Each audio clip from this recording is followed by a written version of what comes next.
بسم اللہ الرحمن الرحیم. پروگرام اختلافی نوٹ کے ساتھ میں ہوں رباب زین.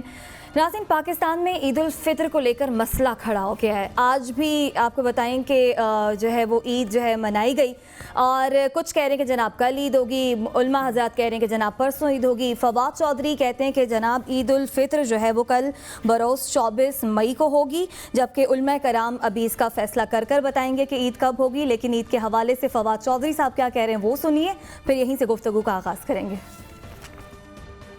22 مئی کی رات کو 10:39 پر نئے چاند کی پیدائش ہو گئی ہوئی ہے. غروب آفتاب کے بعد اگر آپ دوربین سے دیکھیں گے تو بڑی آسانی کے ساتھ یہ جو ہمارا سندھ کا علاقہ ہے، سانگڑ، بدین اور ٹھٹھا، اور اس کے علاوہ بدین، جیوانی اور پسنی، ان علاقوں کے اوپر آپ چاند دیکھ سکتے ہیں. ہماری ministry of science and technology کے مطابق بھی کل 24 تاریخ کو پاکستان میں عید ہوگی. گو مفتی پوپل زئی صاحب نے کل عید اناؤنس کی ہے. میں آپ کو بڑے واضح طور پہ بتا دوں، پشاور میں آج بھی چاند نظر آنے کا کوئی امکان جو ہے وہ نہیں ہے. ہم نے اپنی ریکمنڈیشن وفاقی حکومت کے پرائم منسٹر آفس کو جو ہے وہ بھجوا دی ہے، اور منسٹری آف ریلیجس افیئرز کا اپنا ایک جو ہے وہ رویت حلال کمیٹی کا ہے. پرائم منسٹر آفس جس طرح سے فیصلہ کرے گا ہم ظاہر ہے کہ اس کو. تو اب اس مسئلے کا حل کیا ہوگا، اسی ساری صورتحال پر بات کریں گے. وزیر science and technology Fawad Chaudhry صاحب ہمارے ساتھ موجود ہیں. بہت شکریہ فواد چودھری صاحب آپ کے وقت کا. فواد صاحب، ایک سمپل سا کلیئر سا سوال. You are convinced from the science, جیسے کہ باقی بھی دنیا کے سائنس کی ورلڈ کنونسڈ ہے کہ کل افیکٹولی آج شام چاند نظر آ جائے گا اور کل کی عید ہے، تو سر آپ نماز کل پڑھ رہے ہیں؟ دیکھیے، پہلی بات تو یہ ہے کہ یہ جو ہماری اناؤنسمنٹ ہے، یہ پہلی بات تو یہ ہے کہ پاکستان میں ریلیجس فریڈم ہے. تو جو بھی گورنمنٹ ریکمینڈ کرتی ہے اس کی انفورسمنٹ مینڈیٹری پروویژنز میں نہیں آتی ہے. تو چاہے ہم ریکمینڈ کریں یا ریلیجس افیئرز منسٹری کرے، وہ ایک گائیڈنس ہے. اس کی انفورسمنٹ جو ہے ظاہر ہے کہ وہ ہر شخص کی ایک اپنی مرضی ہے، مانے یا نہ مانے. ہم نے جو ایک پورا میکینزم دیا ہے، ہم نے اسٹینڈرڈ دیے ہیں. کل اتفاق سے چونکہ سعودی عربیہ نے اپنا اسٹینڈرڈ تبدیل کیا، تو اب پہلی بار ہو رہا ہے، پہلی بار تو نہیں شاید، لیکن کافی عرصے بعد یقیناً یہ ہو رہا ہے کہ پوری اسلامی دنیا جو ہے وہ کل عید کر رہی ہے. اور اگر پاکستان کل عید نہیں کرتا اور پرسوں کرتا ہے تو ہم پوری اسلامی دنیا میں واحد ملک ہوں گے جو 25 تاریخ کو عید کر رہا ہوگا. صاحب، جو بات آپ کر رہے ہیں، ظاہر ہے سائنس ترقی کر گئی ہے، آپ کی ساری باتوں میں بھی وزن دکھائی دے رہا ہے. دوسری جانب رویت ہلال کمیٹی، علماء کرام کا اپنا موقف ہے. لیکن کیا ہی اچھا ہو کہ سب مل بیٹھ کر ایک فیصلہ کریں، تاکہ یہ نہ ہو کوئی آج عید کر رہا ہو، کوئی کل عید کر رہا ہو. جو آپ کی سنے گا وہ کل کر لے گا، جو علماء کرام کی سنیں گے وہ پرسوں عید کر لیں گے. دیکھیں، بات ہے کہ یہاں پہ جو ہمارے پہلی بات تو یہ علماء تو اس طرح کے ہیں نہیں. ہمارے تو مولوی صاحبان ہیں، وہ تو نماز کے اوپر اکٹھے نہیں ہوتے. ان سے کس طرح سے آپ کہیں گے کہ وہ کسی بات پہ کنسنسس کر لیں؟ آپ ان کو 10 دفعہ تو ہم نے انوائٹ کیا ہے، 3 دفعہ ہم نے کہا آپ صرف آ کے سمجھ لیں ہم کہہ رہے ہیں. ہم جب کہہ رہے ہیں کہ یہ گائیڈ لائنز ہیں، یہ ہیں کیا، آپ آئیں بات کر کے سمجھ. وہ اس میٹنگ میں بھی نہیں آتے. اور پرابلم پھر دوسری یہ ہے کہ آپ نے اس کو سارا فرقہ وارانہ طور کے اوپر پاکستان میں چیزیں بانٹ دی ہیں ریاست سے. 76 کے بعد سے جو کچھ پاکستان میں ہوا ہے، اب ایک فرقے کو ادھر خوش کرنا ہے، دوسرے کو ادھر کرنا ہے، تیسرے کو ادھر کرنا ہے. اس طرح تو ہم ملک چلا رہے ہیں. اچھا، یہ بتائیے، آپ کو نہیں لگ رہا کہ آپ سائنس پہ اصرار کریں، اور کرنا چاہیے، تو سائنس پر آپ کا یہ اصرار آپ کی حکومت میں تقسیم کا باعث بن رہا ہے، یا کم از کم دکھنے کی حد تک کوئی آپٹکس اچھے نہیں ہیں؟ یہ مذہبی معاملات ہوں یا اس پہ ساری پارٹیز کے اندر تقسیم ہے. آپ دیکھیں نا، جہاں قومی اسمبلی یہ فیصلہ نہ کر سکے کہ 9-10 سال کی بچی جو ہے اس کی شادی کو ہم نے جو ہے وہ جرم قرار دینا یا نہیں قرار دینا، وہاں باقی معاملات کے اوپر کیا اتفاق رائے آپ کریں گے؟ جو اسمبلی جہاں سعودی عرب نے انڈر ایج میرجز کے اوپر بین کر دیا، آپ کی اسمبلی یہ نہیں کر سکی. اور تمام پارٹیز سے لوگ کھڑے ہو جاتے ہیں اور کہتے ہیں نہیں جی، یہ اپنا ہمیں یہ شریعت کے خلاف ہے. اس ماحول میں آپ کیا یہاں پہ کوئی عقل کی بات کریں یا کیا سائنس کی بات کریں؟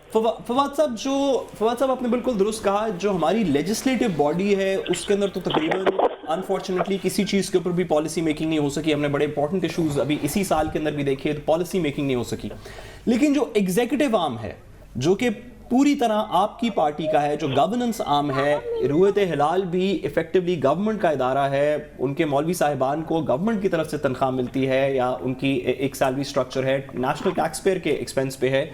تو آپ کی پی ٹی آئی کی گورنمنٹ اس کے اندر کوئی ریفارم لانے کی بات کہیں پہ کر رہی ہے؟ کوئی آپ نے ریلیجس منسٹری کو قائل کیا ہے یا پرائم منسٹر صاحب کو قائل کیا ہے کہ ہمیں اس سٹرکچر کو از سر نو دیکھنا چاہیے جو رویت ہلال کمیٹی کا سٹرکچر ہے؟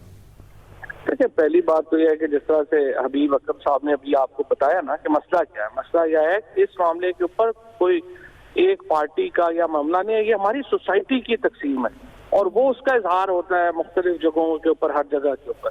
میں نے تو 1 سال پہلے اسلامی نظریاتی کونسل کو جب ہم نے یہ بنایا تھا, اس کے بعد کیبنٹ کو پوری ہم نے بریفنگ دی, پورا ان کو بتایا کہ یہ اس طرح سے ہے, آپ کرنا تو ظاہر ہے ایک ہمارا جس طرح سے یہ ڈویژن جو ہے وہ سوسائٹی کی ڈویژن ہے, وہ ریفلیکٹ ہوتی ہے. تو فواد چودھری صاحب, اب عوام کے لیے کوئی حل بتا دیں, عوام کیا کرے, وہ تو کنفیوز ہو گئے نا. وزارت سائنس کہہ رہے ہیں کہ اتوار کو عید ہے. ہاں جی, نہیں کوئی, دیکھیے عوام کے لیے بڑا سمپل حل ہے. عوام نے فیصلہ کرنا ہے, انہوں نے عقل کے ساتھ, علم کے ساتھ, دلیل کے ساتھ, سائنس کے ساتھ کھڑا ہونا ہے, یا انہوں نے آرتھوڈاکس مذہبی روایات کے ساتھ کھڑا ہونا ہے. آپ کے کولیگ کہتے ہیں آپ چاند کھیل رہے ہیں. وہ دیکھیں, نور اللہ قادری صاحب کا میرے تو بھائی ہیں, بڑا میرا ان کا احترام ہے. چاند کا مسئلہ نہیں ہے, مسئلہ یہ ہے کہ ان تقسیم کا اظہار ہے جو کہ باقی جگہوں پہ جس کو آپ نے پہلے بیان کیا ہے. باقی تو یہ مختلف شیڈز ہیں نا اس کے, وہ تو آتے رہیں گے. فواد صاحب, آپ کیونکہ قانون کو بھی سمجھتے ہیں تو آئی ہوپ کہ آئی ایم شیور کہ آپ اس بات کو ریکگنائز کرتے ہیں کہ کاؤنسل آف اسلامک آئیڈیالوجی اور منسٹری آف ریلیجس افیئرس کے علاوہ ہمارے پاس ایک فیڈرل شریعت کورٹ کا بھی میکنزم ہے جس کے تھرو وہ چیزیں جن کے اوپر فیصلے نہ ہو سکیں سوسائٹی کے اندر یا کنفیوژن ہو اس کی شرعی انٹرپریٹیشن کے اندر, اس کا ایک عدالتی ایفیکٹیولی رول ہے. تو کیا آپ کی منسٹری اس طرح کی کوئی بات کنسیڈر کرے گی کہ اگلی عید سے پہلے اس بات کو ایک دفعہ سیٹل کرنے کے لیے فیڈرل شریعت کورٹ جیسے کسی فورم پہ جو ڈکلیریٹو فیصلہ دے سکتا ہے کہ کون سا پروسیس فالو کرنا چاہیے, کون سی چیزیں شریعت کے مطابق ہیں اور سائنس کے بھی مطابق ہیں, ان چیزوں کے لیے آپ کو رجوع کر سکیں؟ یہ جب ادارے بنے تھے نا تو یہ اسی لیے بنے تھے کہ ایک حتمی نوعیت کے فیصلے کر سکیں گے, اور یہ ادارے بنائے گئے تھے کہ یہ ہماری اسلام کو ایک پروگریسو جو انٹرپریٹیشن ہے وہ دیں گے. لیکن انفارچونیٹلی ابھی تک تو یہ ادارے بری طرح ناکام ہوئے ہیں, اور ان کی سوائے اس کے کہ ہم ان کے اوپر ارباں روپیہ خرچ رہے ہیں, اس کے علاوہ ان کا کوئی فائدہ ابھی تک فواد صاحب, آپ کہہ رہے ہیں, آپ کی ظاہر ہے یہ سائنسی تحقیق ہے آپ کی وزارت کی, کیا ہمیں ایسی ویڈیو یا ایسی تصویر مل سکتی ہے کہ جس انداز سے آپ کہہ رہے ہیں کہ آج چاند نظر آ جائے گا, وہ چاند ہم بذریعہ تصویر, بذریعہ کمپیوٹر یا بذریعہ ٹی وی اسکرین ہمیں بھی دیکھا جا سکتا, ہم بھی دیکھ سکتے ہیں, اور اس کی وجہ سے رویت ہلال کمیٹی والا وہ ڈور ہی شٹ ہو جائے گا جو کانورسیشن کا ہے؟ ہاں تو بڑا آسان ہے. آپ ابھی اپنے فون, اگر آپ کے پاس اینڈرائڈ فون ہے, آپ اس کے اوپر رویت ایپ جو ہے وہ ڈاؤن لوڈ کریں, اور وہ آپ اس کے اوپر جب آپ اس کو فون کو وہ بتائے گی آپ کو کہ آپ اپنے فون کا رخ کس طرف کریں, آپ اس کے مطابق فون کا رخ اس طرف کریں تو ایگزیکٹلی جو چاند کی لوکیشن ہے وہ آپ کو اس کی تصویر بھی دکھا دے گی, وہ آپ کو اس کی لوکیشن بھی بتا دے گی. یہ تو بڑا اچھا آسان حل بتا دیا فواد چودھری صاحب نے. بہت شکریہ آپ کے وقت کا کہ آپ نے آرام سے وہ ایپ ڈاؤن لوڈ کرنی ہے اور اس کو آپ نے جو ہے نا ڈائریکشن اس کی سیٹ کرنی ہے, خود ہی پتہ چل جائے گا کہ چاند کب نکل رہا ہے. ام رباب, دیکھیے چاند کا مسئلہ جو ہے نا پاکستان میں, یہ کوئی ایک ایسا نہیں ہے کہ یہ صرف ابھی فواد چودھری صاحب اور مفتی منیب الرحمان صاحب آمنے سامنے آ گئے ہیں, یا نور الحق قادری صاحب کی ایک رائے ہے, یا مفتی پوپل زئی صاحب کی ایک رائے ہے. پاکستان کا جو پہلا مسئلہ تھا یہ 1958 میں پیدا ہوا تھا, اور اس وقت بھی اس کا منبع اور مصدر جو تھا وہ پشاور تھا. اس کے بعد پھر یہ 61 میں کراچی میں پیدا ہوا, اور پھر 60s میں یہاں پر مولانا مودودی علیہ رحمت جو تھے وہ نکلے, حکومت نے اپنا فیصلہ بدلا تھا, اور وہ باقاعدہ انہوں نے جماعت اسلامی کے اور بعض دوسرے علماء نے گاڑیاں کرائے پہ لیں, اور ان کے اوپر لاؤڈ سپیکر لگا کے لاہور میں لوگوں کو بتایا کہ جناب نہیں, عید فلاں دن ہے, حکومت جو کہہ رہی ہے اس دن عید ہے. اچھا, دیکھیں یہ ایک ایسا مسئلہ ہے جو کرونک ہے ہمیشہ سے. اب آپ کہیں کہ صرف پاکستان میں نہیں, یہ ہمارے امام شافعی رحمۃ اللہ علیہ کا خیال یہ ہے, ان کی رائے یہ ہے کہ آپ چاند کی حرکات کو نوٹ کریں, ارتھمیٹکلی یعنی حساب کتاب کریں, اور جب آپ دیکھیں جیسے جس سائنس کی بنیاد پہ ابھی فواد چودھری کہہ رہے ہیں کہ آپ کو چاند پتہ چل گیا تو آپ عید کر لیں یا اپنے مہینے کا آغاز کر لیں. جو حنابلہ ہیں یعنی امام احمد بن حنبل رحمۃ اللہ علیہ کو ماننے والے لوگ, ان کا خیال یہ ہے کہ رؤیت عینی ضروری ہے, یعنی آپ چاند کو اپنی آنکھ سے دیکھیں گے تو آپ کو پتہ چلے گا. اور ہمارے جو فقہ جعفریہ کا بھی جو سٹینڈرڈ ہے وہ یہی کہ رؤیت عینی ضروری ہے. اب یہ دونوں سکولز رہے ہیں ہمیشہ سے, تو لہٰذا یہ سکولز اگر آج بھی ہیں تو میرا خیال ہے ایک تو اس میں مذائقے کی بات نہیں ہے, یہ کوئی ایسا مسئلہ نہیں ہے کہ جس پہ کوئی پاکستان تقسیم ہونے جا رہا ہے. دوسری بات ہمیں اس میں یہ ذہن میں رکھنا چاہیے کہ ہمارے ہاں جو وہ بھی فرقہ واریت کی بات کریں تو وہ لفظ ٹھیک نہیں تھی فواد کا. لفظ یہ ہے کہ یس مسلکی اختلافات ہیں, ہماری جو مسلکی ڈیموگرافی ہے اس میں تبدیلی آئی ہے. اس تبدیلی کی وجہ سے ہم دیکھتے ہیں کہ ہمارے جو مفتی پوپلزئی صاحب ہیں ان کو صوبہ خیبر پختونخوا میں اتنی پذیرائی ملی کہ ایک دفعہ خود خیبر پختونخوا کی پچھلی حکومت نے ان کے ساتھ عید منائی, پی ٹی آئی کی گورنمنٹ. تو لہٰذا ان کی پذیرائی کی وجہ ایک مسلکی ڈیموگرافک چینج بھی ہے. تو آپ کو اس ڈیموگرافک چینج کو, آبادی کے اس تناسب میں تبدیلی کو ریفلیکٹ ہونا چاہیے ہماری رؤیت ہلال کمیٹی میں. تیسری بات یہ ہے کہ ہمارے جو مفتی منیب الرحمان صاحب ہیں انہوں نے, وہ بڑے قابل احترام عالم ہیں, میں ان کے کالم کا بڑا مسلسل ریڈر ہوں, لیکن مجھے لگتا یہ ہے کہ خاص طور پر ایک چاند کے مسئلے پہ اور دوسرا یہ جو مساجد کے مسئلے پہ ریسنٹلی کرونا میں بندش کے معاملے, اس مسئلے پر آ کے انہوں نے ایسی غیر ضروری فقہی پوزیشن لی ہے جس نے ان کے بارے میں ان کے استدلال کو عوام میں پذیرائی حاصل نہیں ہو سکی. تو میرا خیال یہ ہے کہ یہ ایسا مناسب موقع ہے کہ جہاں پہ رؤیت ہلال کا مسئلہ اگر آپ ہمیشہ کے لیے حل کرنا چاہتے ہیں تو آپ رؤیت ہلال کمیٹی کی قیادت اور اس کی کمپوزیشن میں بھی تبدیلی کریں. صحیح. سعد آپ کا موقف اس پر لیں گے لیکن اس بریک کے بعد ہمارے ساتھ رہیے گا.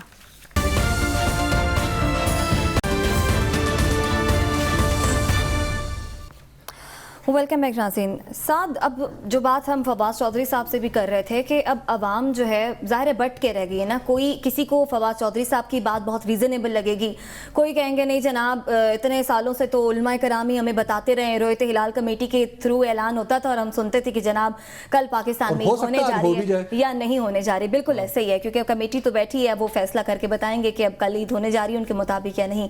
ایسے میں عوام اگر ایک جیسے میں کل عید کرنا چاہ رہی ہوں اور کوئی دوسرا بندہ کل عید نہیں کرنا چاہ رہا, تو ایسے میں رؤیت ہلال کمیٹی کی امپورٹنس پھر کہاں رہ جاتی ہے؟ دیکھیے سب سے پہلی بات یہ ہے, میں بصد احترام 2-3 باتیں کروں کہ سب سے پہلی بات یہ ہے کہ یہ کسی کا لڑنے جھگڑنے کا معاملہ نہیں ہے. آپ نے روزہ رکھا یا نہیں رکھا یہ آپ کے اور اللہ کے درمیان کا معاملہ ہے. آپ نے عید منائی یا نہیں منائی یہ آپ کے اور آپ کے رب کے درمیان کا معاملہ ہے. میں نے اگر عید منائی ہے, صبح نماز پڑھی ہے, حبیب صاحب نے صبح نماز نہیں پڑھی, تو اس کے اوپر ہم نے ایک دوسرے کے کوئی اس طرح کی بات نہیں کی کہ ہماری آپس میں لڑائی ہو جائے یا کسی بھی دو گروہان کی اس بات پر لڑائی ہو جائے. یہ ایسے ہی ہے کہ اگر صبح عید ہو جائے اور کچھ لوگ گھر کے نماز پڑھنے جائیں اور کچھ لوگ سوتے رہ جائیں, تو یہ ان کا اور ان کے اللہ کا معاملہ ہے. اس کو ہمیں آپس کی تقسیم کا معاملہ سب سے پہلی بات ہے یہ نہیں بنانا چاہیے. میں گزارش کروں کہ اس کے اندر کچھ تو ایشوز لوجسٹیکل ہیں.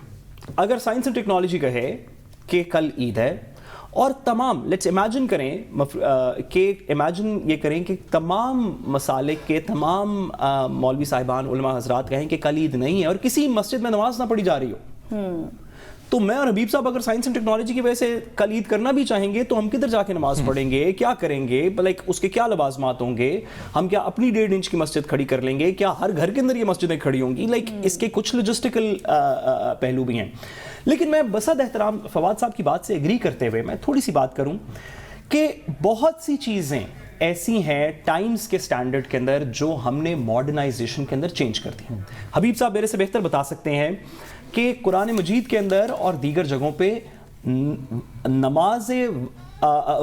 نماز کے اوقات کیا ہیں وہ بھی سائے اور روشنی اور اندھیرے سے تعین کیا گیا ہے کہ جب دن شروع ہو رہا ہو, جب دن ختم ہو رہا ہو, جب رات کا اندھیرا چھانے والا ہو, اس طرح کے تعین ہے. اب اگر آپ کسی مسجد میں چلے جائیں تو وہاں پہ پہلے سے لکھا ہوتا ہے کہ 3:37 کے اوپر فلاں نماز ہے اور نماز ہوگی. بالکل ایسے. بھئی وہ آپ کیسے, اس میں آپ نے سائنس کیسے مان لی؟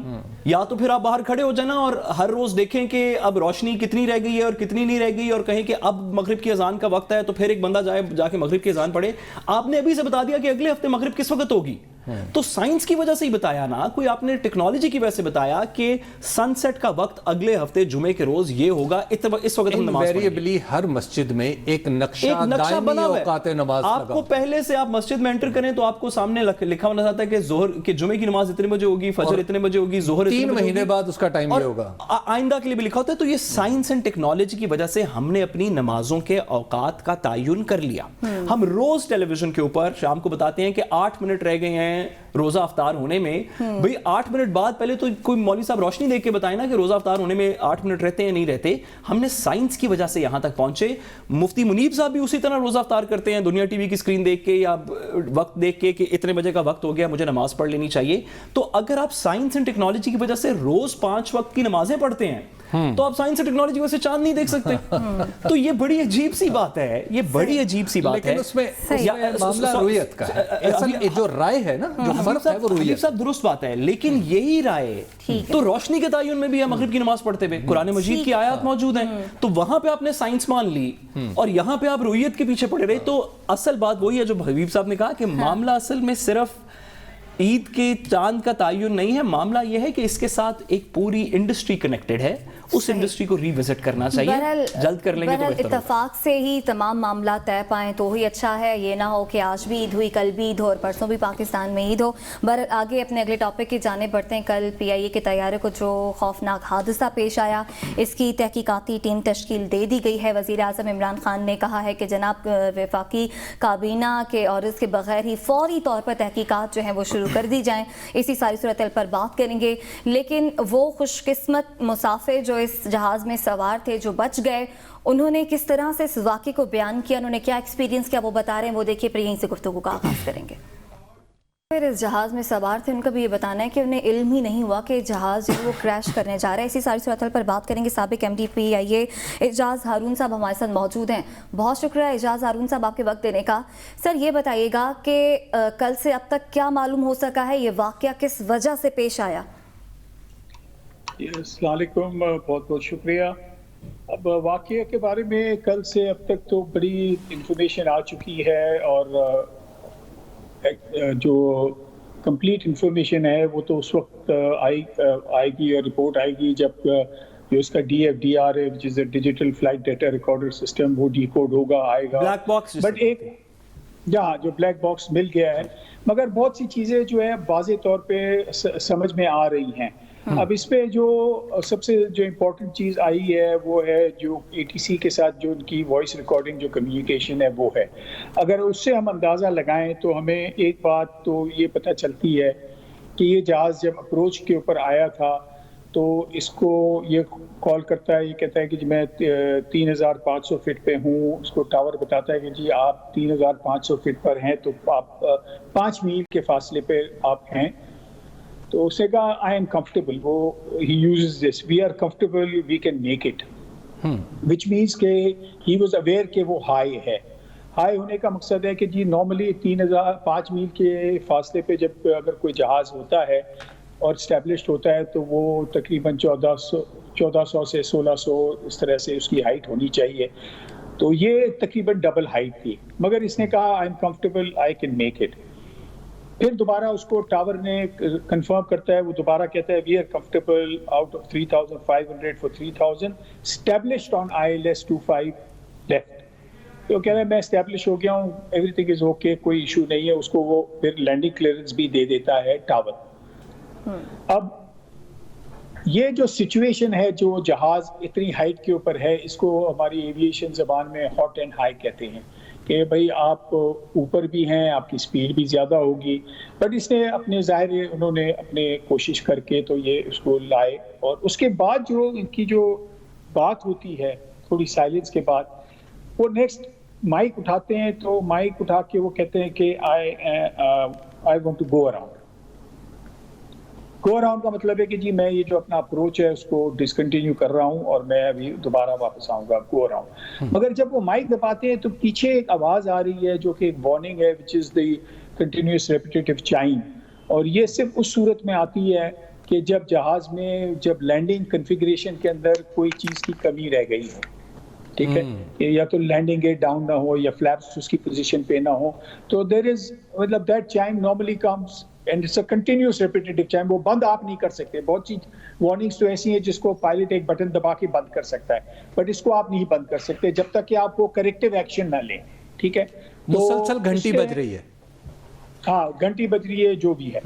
اچھا, اب وہ انہوں نے اس کو کہا کہ جی میں گو اراؤنڈ, اب انہوں نے گو اراؤنڈ کیا, گو اراؤنڈ. سر اس کی کیا وجہ ہو سکتی ہے, ذرا واضح کیجئے گا کہ یہ آپ کے خیال میں یہ جو چائم کنسسٹنٹلی بج رہی ہے یہ لینڈنگ گیئر کی وجہ سے بج رہی ہے یا اس کی کیا وجہ؟ موسٹ پروبیبلی کہ انہوں نے جس وقت لینڈنگ گیئر ڈاؤن کیا تو اس نے دیکھا کہ یہ چائم بجی, تو اس نے دیکھا میرا لینڈنگ گیئر ڈاؤن لاک نہیں ہے یا کوئی صورت حال ہے, جس کی وجہ سے پھر اس نے ڈیسائیڈ کیا کہ میں گو اراؤنڈ کروں, ٹھیک ہے. اچھا, اب جو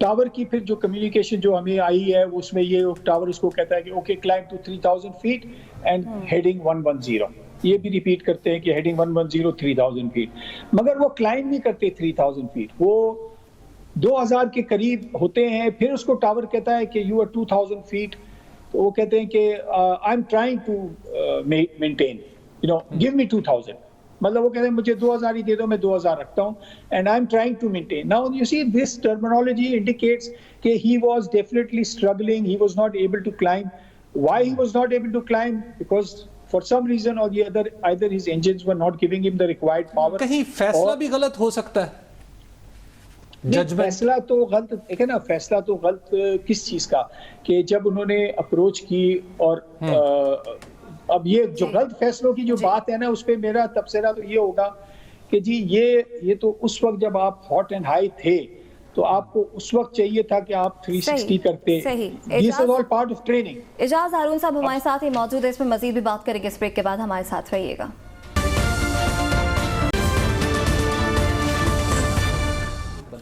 جی اعجاز صاحب ہمارے ساتھ موجود ہے, اعجاز ہارون صاحب اپنی بات کو مکمل کیجئے گا. یہ بتا دیجئے کہ وہ جو صاحب تھے زبیر صاحب جو کہہ رہے ہیں کہ وہ کہہ رہے ہیں کہ ہمیں جہاز کے اندر بیٹھ کے محسوس بھی نہیں ہوا کہ یہ سب کچھ ہو رہا ہے, کیا آپ کے لیے وہ بیان کسی چیز کی طرف اشارہ کرتا ہے جو ہم نے پروگرام آپ کی گفتگو کے ابتدا میں چلایا؟ اب دیکھیں یہ بالکل وہ ان کا بیان جو ہے نا, it is very very important in the sense number one وہ تو فرسٹ ہینڈ انفارمیشن ہے, ہی واز آن بورڈ. اب وہ which means کہ as far as the pilot is concerned he was confident کہ میں established ہوں, میں جا رہا ہوں, I'm going to make a landing, everything is all right. He never made any announcement. He even if he had a landing gear problem he did not indicate to anybody کہ I have a problem. So the fact is کہ اگر normally belly landing ہوتی یا کوئی landing gear کا problem ہوتا یا وہ اگر آ رہے ہوتے without wheels تو وہ پہلے سے بڑی پریپریشن کرنی پڑتی ہے, وہ رن وے پہ فوم ہوتا ہے, فائر بریگیڈ تیار ہوتے ہیں, یہ سب کوئی بھی ایسی چیز نہیں ہوئی ہے. اور ایک چیز جو انہوں نے اور کہی ہے, انہوں نے کہا کہ جی جب ہم آئے تو وہ رن وے کے پاس آیا, رن وے پہ اوپر آیا اور 2-3 بمپس ہوئے. اب what were those bumps? That means did this aircraft touch the ground? If it touched the ground and the landing gear was down تو landing ہو گئی. But no, if the landing gear was not down, کیونکہ کچھ تصویریں جو آئی ہیں اس میں landing gear نیچے نہیں ہے, تو وہ کیا پھر اس کے انجنز نے زمین کو ٹچ کیا ہے, اتنا لو ہو آ گیا تھا زمین پہ ٹچ. سر یہ جو بار بار کلپ چل رہا ہے مے ڈے والا, اس کے اندر وہ کہتے ہیں کہ مائی انجنز آر ناٹ ورکنگ یا کوئی اس طرح کی وہ بات کرتے ہیں, ذرا یہ بھی واضح کیجئے گا. میں آ رہا ہوں, دیکھیں جی انجن کے اوپر ہے نا, جب انہوں نے گو اراؤنڈ پہ کہا کہ I am not able to maintain 2000, I am trying to maintain 2000, پھر ان کو دوبارہ کنٹرولر کہتا ہے you are on mode Charlie, you are at 1800 feet and going down. پھر اس کو بتا رہا ہے کہ بھائی تم 2000 پہ بھی نہیں ہو, تم 1800 پہ ہو. خیر وہ سنتے ہیں, اس کے اوپر وہ کچھ ریئیکٹ نہیں کرتے, وہ آگے پھر نیکسٹ کال دیتے ہیں. جو ٹاور اس کو کہتا ہے کہ sir you are turning left, اس نے کہا yes I am going direct for the runway, I have lost engines. ٹھیک ہے, اب دیکھیں یہ چیز تو فلی ظاہر ہے کہ جب اس نے گو اراؤنڈ کیا تو اس کے پاس جہاز جو ہے دونوں انجنز اتنا پاور نہیں پروڈیوس کر رہے تھے کہ وہ 3000 فٹ پہ کلائم کرے. He struggled to come up to 2000, he did not even reach 2000 fat.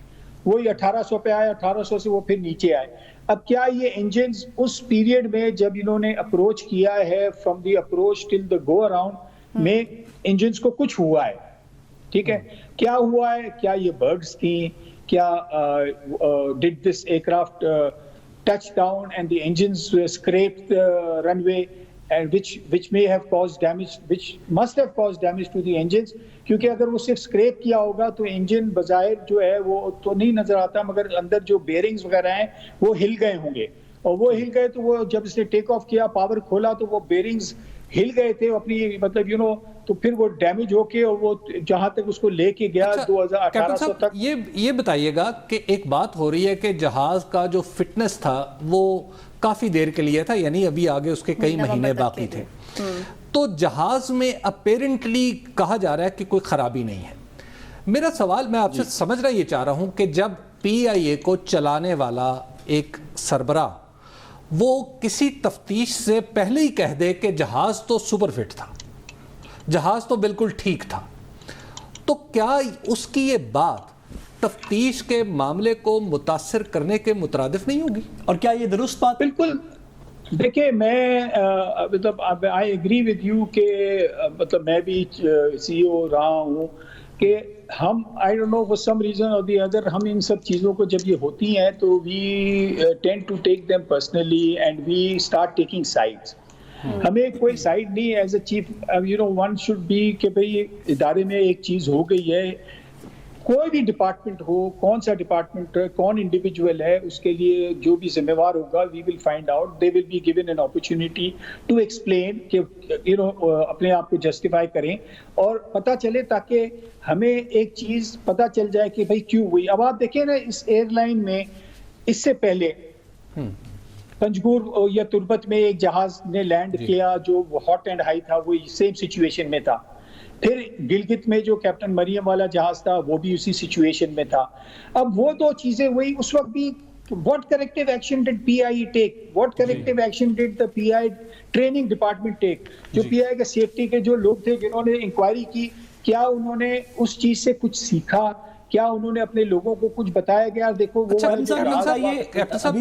ایک مجھے سوال کا جواب میں آپ سے چاہتا ہوں, وہ ذرا بڑا امپورٹنٹ ہے, چونکہ وہ آپ بھی سی او رہے ہیں, تو میں وہ یہ ہے کہ بڑی ہمت چاہیے, میں اپنے آپ کو رکھ کے سوچوں اگر کسی جگہ پہ, کہ بڑی ہمت چاہیے کہ میرا جہاز گرا ہے اور میں 2-3 گھنٹے بعد ٹی وی پہ نیشنل میڈیا پہ آ کے کہتا ہوں کہ پی آئی اے دنیا کی one of the safest airlines ہے. یہ کہنے کے لیے ڈیٹا ویٹا کہاں سے آتا ہے, ذرا یہ بھی بتا دیجیے. دیکھیں نا, اب یہ ڈیٹا جو ہے ایسا تو کوئی لسٹ کوئی بنتی نہیں ہے کہ جی سیفسٹ ایئر لائن کون سی ہے. اور آپ مجھے بتائیں کہ آپ کے with in the last year and half 3 crashes ہوئے ہیں. how can you claim that you are the safest airline? I mean یہ تو وہی بات ہے کہ ہمارے یہاں ٹی وی پہ لوگ آتے ہیں کہ جی پی آئی وہ ایئر لائن ہے جس نے دنیا کی 5-6 ایئر لائنز بنائی ہیں. یار ہم نے تو 40 سال پی آئی میں کام کیا, ہمیں نہیں پتا کون سی وہ 5 ایئر لائن انہوں نے پی آئی نے بنائی ہیں. Yes we helped Emirates establish the airline. the only airline we made was Air Malta, جن کو ہم نے جہاز بھی دیا, جن کے پائلٹس بھی ٹرین کیے, جس کی ایئر لائن کو پی آئی کے لوگوں نے چلایا.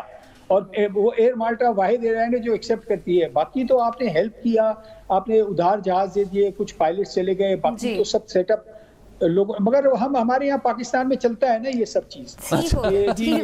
ہم ہمارے یہاں تو لوگ یہ بھی کہتے ہیں کہ یہ سکھر بیراج ہے, وہ دنیا کا سب سے بڑا بیراج ہے. ٹھیک ہے, بہت شکریہ سابق ایم ڈی پی آئی اے اعجاز ہارون صاحب ہمارے ساتھ موجود تھے. ظاہر ہے اب تحقیقات ہوں گی, پھر ہی معاملات سامنے آئیں گے کہ اصل وجہ کیا سامنے آئی. بہرحال پروگرام سے اجازت دیجیے, کل آپ سے ملاقات ہوگی, تب تک کے لیے اللہ نگہبان.